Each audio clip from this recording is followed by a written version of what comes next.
ओम नमस्ते। आप सभी का बहुत बहुत स्वागत है। आज के संग में बहुत महत्वपूर्ण विषय को लेकर आया हूँ कि हम किसी के प्रभाव में ना रहकर अपने स्वभाव में कैसे रहें। प्रायः ऐसा देखने में आता है कि व्यक्ति अलग अलग चीज़ों के प्रभाव में रहता है।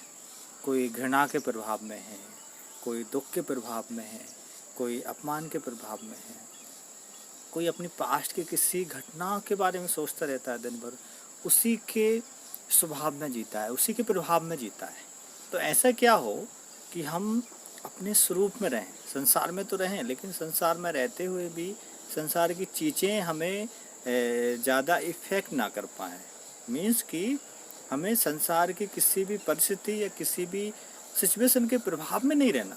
हमें अपना जो आत्मा का हमारा जो स्वरूप है उसमें रहना है। तो हम उसमें कैसे रहें, उसका एक सिंपल फंडा है। आपने महसूस करा होगा कि सारा दिन हमें अलग अलग चीज़ें महसूस होती हैं। कभी दुख के विचार आ जाते हैं, कभी सुख के विचार आ जाते हैं, कभी मान के, कभी अपमान के, अलग अलग तरीके की फीलिंग्स आती हैं, अलग अलग तरीके के विचार आते हैं, सिचुएशन बदलती हैं।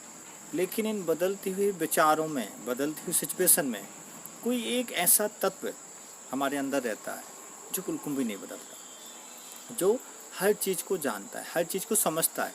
कि खुशी आई उसने समझा, दुख आया उसने समझा, पास्ट की कोई बुरी मेमोरी याद आ गई उसने उसको समझा, उसने उसको जाना। तो जो जानने वाला है वो नहीं बदलता, वो स्थायी रहता है। जो चीज़ें जानने में आ रही हैं वो ज़रूर बदलती रहती हैं, बदलती रहती हैं। तो उनके प्रभाव में नहीं रह के हम अपने आत्मस्वरूप में कैसे रहें। तो सुख है चाहे दुख है, चाहे मान है चाहे अपमान है, जो भी सिचुएशन है आप सिर्फ उसको जान रहे हैं। तो एक जानने वाला है जो हर चीज़ को जान रहा है। तो जब हम जानने वाले से जुड़ते हैं तो वो हमारा आत्मा का स्वभाव है, वो परमात्मा का स्वभाव है। तो उससे हम जितने जुड़ते जाते हैं उतने वो व्यक्ति स्थित प्रज्ञ होना शुरू हो जाता है। तो अपने आत्मिक स्वभाव में हम जितना जुड़ेंगे तो फिर उतना हम ये बाहरी चीज़ों के प्रभाव में कम रहेंगे। इनका हमारे ऊपर बहुत कम प्रभाव पड़ेगा। जितना हम साक्षी में स्थित होंगे, दृष्टा में स्थित होंगे, अपने नित्य स्वरूप में स्थित होंगे, तो बाहरी जो वस्तुएं हैं, बाहरी जो सिचुएशन है, इनका फिर हमारे ऊपर कोई विशेष प्रभाव नहीं पड़ेगा। पड़ेगा भी तो बहुत थोड़ा प्रभाव पड़ेगा। तो अपने हम स्वरूप में कैसे रहें, इससे रिलेटेड बहुत सारे वीडियो मेरे फेसबुक पे, यूट्यूब पे डाले हुए हैं। सिंपली हम मेडिटेशन करें अपने स्वरूप में रहने के लिए, होशपूर्वक रहें सारा दिन, होशपूर्वक भोजन करें, होशपूर्वक चलें, होशपूर्वक सुनें, होशपूर्वक देखें, सारी चीज़ें मतलब हम होशपूर्वक करें, होशपूर्वक सोचना। तो आप पाएंगे धीरे धीरे आपका जो आत्म स्वरूप में उसमें आप स्थित हो पाएंगे। तो ध्यान करें तो आप धीरे धीरे इस गहराई में उतरेंगे और फिर आप संसार में रहते हुए भी अपने कर्तव्यों का पालन करते हुए भी फिर उन चीज़ों का आपके ऊपर कोई विशेष प्रभाव नहीं पड़ेगा।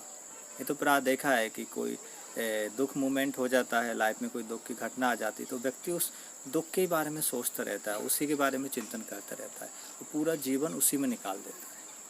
तो संसार में या जो संसार की सिचुएशन है उनके प्रभाव में नहीं, हमें अपने आत्म स्वरूप में रहना है। गीता पढ़िए, ध्यान करिए, आत्म विश्लेषण करिए। आज के संग में इतना ही।